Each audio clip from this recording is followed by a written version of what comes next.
Hello ladies and gentlemen, welcome to my corner of the internet once again. My name is Jason, and today we're back with some more Elder Scrolls Arena. Last time we entered the Vault of Gemin, and we started, running around trying to figure out, where this tablet is that we're looking for. And, we haven't found it, because this is a very large dungeon, I've got to say. I'm wondering if it's just a single floor, but it's, like I mentioned before, just a really large floor. So what I'm doing right now is I'm heading up north, and you know what? I'm curious. Let's go ahead and save this as working. I'm really curious how strong these guys are. So I'm going to attack it with my sword. Wow. You know what? Alexis is actually pretty impressive, even with her sword. That's actually kind of cool. I was kind of curious. I'm like, I've been using spells to destroy everything going forward. What the heck is that? Arrows. Is that a bug? Is that an error, or is that meant to be some sort of clue telling me where to go or what to do? I don't know. Huh? Yeah. Because I was thinking about this. I was like, you know what? Going into a dungeon with just as a melee character, I'm like, I don't know how it would be possible. Like, I would just imagine this would be an absolute nightmare. And then I was like, you know what? What if I try using my weapon again? I'm curious to see how well I can do with a weapon, and evidently it's not too bad. There we go. Last one. She does pretty good with the sword, and I'm not going to do it too much because I don't want to break my sword. But because then I have to leave it for repairs and all that, and it's a bit of a pain. But it's it was an experiment I wanted to try. I wanted to see how rewarding that could actually be, and it's actually not bad. All right, I'll fireball this guy here. And that whole thing was actually prompted by I was actually reading the unofficial Elder Scrolls pages, and I was like, you know what? I want to learn something new about Arena. I want to talk about something different, and I didn't realize how we'll say nuanced the combat actually was. I'm wondering if I'm running the game a little bit too quick for me to really, we'll say, appreciate the combat system, because apparently if you attack at the same time as an enemy, you can parry their attack. Yes, that's right. If you attack at the same time as an enemy, according to the unofficial Elder Scrolls pages, so UESP, if you attack at the same time as an enemy, you have a chance of parrying their attack. And I'm like, that's a degree of depth that we didn't see come back until Oblivion, really, with its block feature, and that's what kind of got me curious about melee combat again. I was like, that is impressive for a game this early. And I've talked about game features being stripped out of games and stuff later on in the series, but I didn't realize something that in depth was present in Arena. But it makes perfect sense. Like I had mentioned before. I should check my experience. Okay, every time I see a Wraith, I gotta check my experience.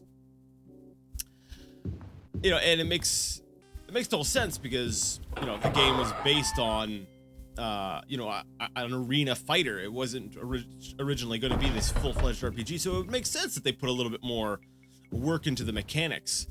So Wraith. Okay, 155. I'm just gonna remember the last three numbers. Okay, shoot. Come on, keep shooting at me. Why do you always gotta do this? There we go. He disappears, and we get experience from that. So when Wraiths kill themselves, we have official evidence right here that they give us experience. That is good to know. I like that. Yes, finally, the answers. The answers. Yes, that's good. But yeah, so it was nice. It was nice to read that, and it makes me actually kind of want to try playing the game on a bit of a slower setting, like lowering my cycles. Dang, I'm just gonna Nukem Dukem robot this guy. takes too long. There we go. Yeah, play through with a bit of a slower speed. That way there, I can actually try that, Oh, enemies attacking, let's try attacking at the same time. Also, apparently, there's the differences with your types of slashes. In later Elder Scrolls games, depending on how you would slash, left, right, stuff like that, you would do varying amounts of damage. Like in Morrowind, some weapons were better for stabbing than they were for slashing. For example, like spears were horrible for like if you were trying to chop with them, but if you used a spear to stab with, you would get much better damage. Well, in Arena, apparently, it affects more so your. I think it does maybe play a little bit with damage, but it also, like say, affects the enemy's ability to parry and dodge or deflect your attacks. And I thought that was interesting as well. And I really wanted to share that because I love it when I discover a depth behind a game that I didn't know was there originally. And I don't know if that's actually listed in the manual. I haven't read the entirety of the Arena manual. It still blows my mind that it wasn't included with the anthology. Like even a digital copy of the manual would have been a really nice thing for Bethesda to put into the anthology. But no, they just... Here's a TXT file with some of the spell values so that you can get through the first dungeon, but you don't need the rest of the manual. This is an ancient game. Figure everything out yourself. Listen, games back in the day, they actually kind of required a manual. I remember playing Ultima, the first Ultima, without the manual, and trying to figure out how to do crap. That was hard. Back in the day, the manual was part of the experience, and you should have had it. So Bethesda, seriously, that was a stupid move. Luckily, I'm able to get it for free online, like the manual, and the game, but still, Anyways, now what was the other thing I was thinking about? Well, I mentioned repairing earlier, and I'm like, I don't want to go repair. Having to leave my thing behind. And it actually, that just reminded me of how I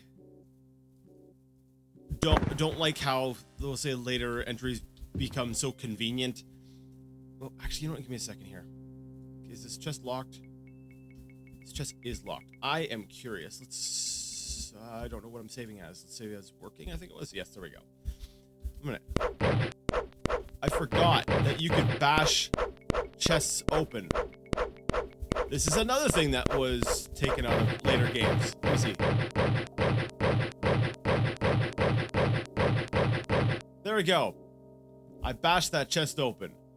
I've done it in a previous video, but for some reason I forgot because, I'm an airhead. Actually, how much damage did that do to my saber? It's used. Darn it. It looks like I'm going to have to repair my saber after all. But anyways, as I was saying, it's like I don't want to go back and repair, but at the same time, I'm glad that the feature is the way it is in Arena. Because anything that is an inconvenience to the player, a mechanic that's not necessarily a mechanic that interferes with playability. If it's something that just makes the game really hard to play, or it's a design decision that doesn't make any sense. Like, I'm trying to think of a qualifier here. Like, it's okay to inconvenience the player as long as the core mechanics are still playable. The game is playable, and it's something that adds, I don't know, I guess adds challenge or adds the potential for adventure to it. Because like when I was less, we'll say, financially well off in the earlier parts of the game, I loved the idea that, dang, my stuff's ready to break, or my stuff has broken, and I am not combat effective here. And I need to find my way out of this dungeon and back to a town before I die. So, and that added a tension to the game. It added to the adventure. It wasn't like, oh, well, this mechanic is totally broken. It was, we added this into the game. It's an inconvenience to you, but at the same time, it adds so much to the adventure. And I like that, so don't mistaken me complaining about not wanting to go back and repair as me wanting that feature removed. It's, I guess you could say it's a pleasant inconvenience. Yeah, that's the way I'll put it. A pleasant inconvenience. That's what I like in my games. All right, now I'm getting a little bit frustrated here. I'm like, I don't know where to go. Maybe I should just examine the map with instead of just running through trying to clear the entire dungeon. Let's actually take a second and examine the map and see where I should be or could be going. Thank you for the fill up. I'm now going to hit you with a firebolt, and you have a good day, Mr. Ghost. All right, let's take a look at the map right after I save. Always remember to save. If there's one thing you learn from me, it's save. Okay, so we've got this door up here. That's where we came in. And you know what? I'm willing to bet it's right down here, right in the dead center, very bottom. And we'll probably get there by going... Gee, I wonder, south? Yeah, that's a good idea. South, definitely south. Okay, so we'll go back up the way we came, down through... You know what, screw it. That's what, about 3 blocks deep. We're pass walling our way through this, and then we're going to pass wall our way through that. And then we will make our way west. All right, it's pass wall time. Ready to get your Zoip on. Swipe. Swipe. Swipe. I wonder if it's possible to... come on, Jason. Come on. Use that brain of yours. Oh, hey, Wraith. Yeah, can you fill me up? Thanks. That was actually really convenient. Crap. Now I lost my train of thought. I wonder if it's possible to... Oh, yes. Create a custom pass wall spell. Because I was thinking about that, like, it's always 3. What if I don't want to use 3? What if I want to maybe recast for every Zoip I want to get? Or, but then again, you can always cancel out by right-clicking. So I guess that's not a point. Or what if you can make a pass wall spell that you just cast once and you just keep going? That would be cool too. Actually, we're gonna go east instead of west because I see a doorway down here that I wanna go to instead. My light turned off, and now there's a stone golem in here with me. I'm scared. Not really. Oh, there he is. Speaking of custom spells, I had thought about making a. Apparently, you can make a custom light spell that has a custom range on it.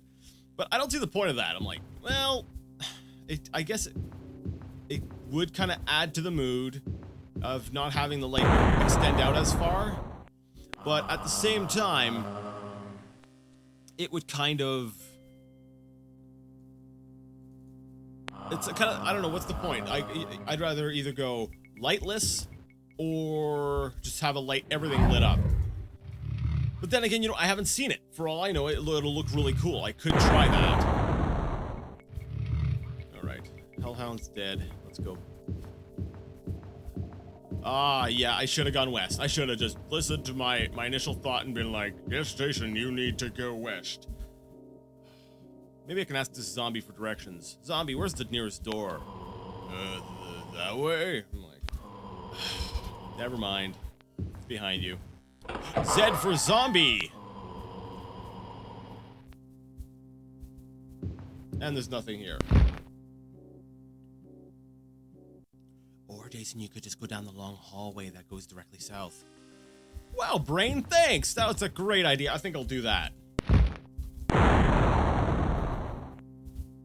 Wow, you guys just spawn everywhere! Seriously, it would be more convenient for me to just start hacking away at everything. I'm not even going after him. I'm like, no. Raised wall is just too much of a house. I'm letting him live. You know what? Today's stone golem is your lucky day because I am not going to slay thee. Wraiths. I still have yet to figure out why they die after firing, though. Because some of them do, some of them don't. So, you know, I've sat in directly in the line of fire of some of them. And, you know, when they would potentially run out of their magic, but they don't. And then you got others that just die after, like, a single shot. So it's like... I don't know, it's confusing. Alright, we're going to turn on Absorbo. We're going to renew Sneaky Peeky, like... And we're going to turn Supergirl back on. We're going to let him recharge us. Thank you. And then we're going to take him out. I'm curious. What I'm going to try to do... Actually, I'm going to save right here. And I'm actually going to try to go through without renewing those spells. Ooh, wait, maybe Absorbo. Yeah, Absorbo is a necessity, but the invisibility one... But then again... I'm like, I don't want to come out of my little shell of invincibility. I want to be able to just, you know, slay everything and run through the dungeons. But on the other hand, I'm like, man, it wouldn't be kind of cool to see how well you actually stand up in, like, melee combat with these guys now? Because I'm thinking about it, my opinion on how well Alexis would do with a sword is colored by the last time I actually experienced her doing that. She's leveled up since then, and unlike the later Elder Scrolls games, all of her skills and abilities go up by level. So, like, let's take a look here. Level, what, 18? All right. And what do we have here? Dark Elf. Oh my goodness! I swear I can speak. I promise. Okay, damage of +3, and the sword itself does 5 to 14 damage. So we're doing what? 8 to... It's +3, I said, right? Yes. So 8 to 17 damage. And then for every 4 levels, Dark Elves get a +1 to damage, I believe, if I'm remembering correctly. So that would be like another +4. So I'm doing a minimum of 12 damage, 12 to 20... I forgot the number already. 12 to 21. There we go. So I would do 12 to 21 damage per slash with the sword, and I actually do quite a few slashes at a time. So that's like I said, that's something else for me to consider, is that it's not like the later games. Just because I haven't been using my sword doesn't mean that I've become incompetent with the sword. You know, there's always the possibility that I was just very underleveled for where I was at. That's actually an interesting thought as well. Is Arena designed that you can just go straight through the main story, or is it a game that basically says, you know what, you should probably do some side questing? I don't know. Alright, so we're gonna head back up north. This is quite the dungeon. It's starting to grow on me. I kind of like it.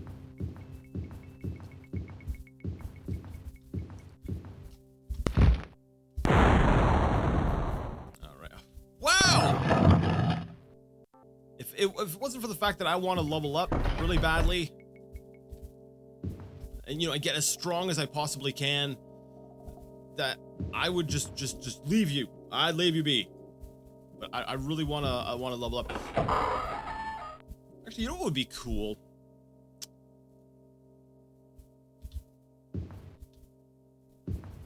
I'll talk about that next time. Yeah. Why? Because I just realized that I have stuff I need to be doing at this moment. So, I'm going to end this episode here with the slaying of this zombie. I'm going to save the game as working, because we're working through this dungeon. And so we're going to end things here. So I'd like to thank you so much for joining me once again. This dungeon is definitely taking a lot longer than I expected it to, but hey, it's fun stuff. And yeah, so until next time, I'd like to ask you all to game on.